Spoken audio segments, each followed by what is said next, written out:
அண்மைச் செய்தி. திண்டுக்கல் மாவட்டம் தாடிக்கொம்பு அருகே சாலையில் சென்று கொண்டிருந்த ஆம்னி வேனில் திடீரென தீ பற்றி எரிய துவங்கியிருக்கிறது. அண்மைச் செய்தியாக பார்த்து வருகிறோம். ஆம்னி பேருந்தில் பற்றிய தீ தற்போது கொழுந்துவிட்டு எரிந்து வருகிறது. அது தொடர்பான அண்மை காட்சியை நாம் திரையில் பார்த்து வருகிறோம். கூடுதல் விவரங்களோடு இணைகிறார் எமது செய்தியாளர் பாலாஜி.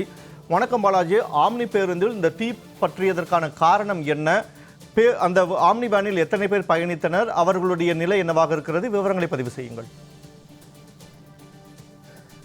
வினோத், திண்டுக்கல்லை அடுத்த தாடிக்கொம்பு அருகே இருக்கக்கூடிய விராலிப்பட்டியைச் சேர்ந்தவர் கோபி. இவர் தாடிக்கொம்பு பகுதியில் ஹோட்டல் நடத்தி வருகிறார். இவர் இன்று தன்னுடைய மகனுடன் ஆம்னி வேனில் தாடிக்கொம்பு பகுதியில் உள்ள பெட்ரோல் பங்கில் பெட்ரோல் போட்டுட்டு வெளியே சென்ற போது, அந்த பெட்ரோல் பங்கை விட்டு சற்று தொலைவில் வெளியேறிய போதே அந்த ஆம்னி வேனில் இன்ஜினில் ஏற்பட்ட கோளாறு காரணமாக புகை முதலில் மளமள என வெளியேறியது. அடுத்த சில நிமிடங்களிலேயே உடனடியாக தீப்பற்றி எரிய தொடங்கியது.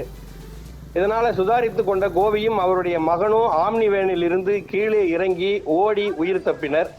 அருகில் இருந்தவர்கள் துணையுடன் அந்த தீயை அணைக்க முயன்ற போது எவராலும் அதை கட்டுக்குள் கொண்டு வர முடியாத மாதிரி மளமளவென தீ எரிந்தது. அந்த வேனை கூட யாராலும் நெருங்க முடியாத அளவிற்கு தீ கட்டுக்கு அடங்காமல் எரிந்தது. ஒரு கட்டத்தில் அந்த தீ ஜுவாலையால் வாகனம் வெடித்து சிதறுமோ என்ற அச்சத்தாலும் அருகில் யாரும் செல்ல முடியாத நிலையில் ஏற்பட்டது. இதனைத் தொடர்ந்து தகவல் அறிந்து சம்பவ இடத்திற்கு வந்த திண்டுக்கல் தீயணைப்புத் துறையினர் தீயை அணைத்து கட்டுக்குள் கொண்டு வந்தனர். இந்த திடீர் விபத்தால் அந்த பகுதியில் சிறிது நேரம் பரபரப்பு ஏற்பட்டது.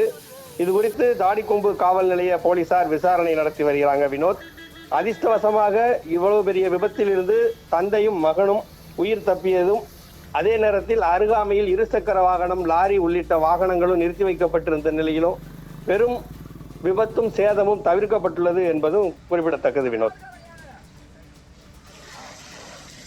திண்டுக்கல் மாவட்டம் தாடிக்கொம்பு அருகே ஆம்னி வேனில் இயந்திர கோளாறு காரணமாக தீ கொழுந்துவிட்டு எரிய துவங்கியது. வேனில் பயணித்த 2 பேர் அதிர்ஷ்டவசமாக உயிர் தப்பினர். அது தொடர்பான விவரங்களை வழங்கியமைக்கு நன்றி பாலாஜி.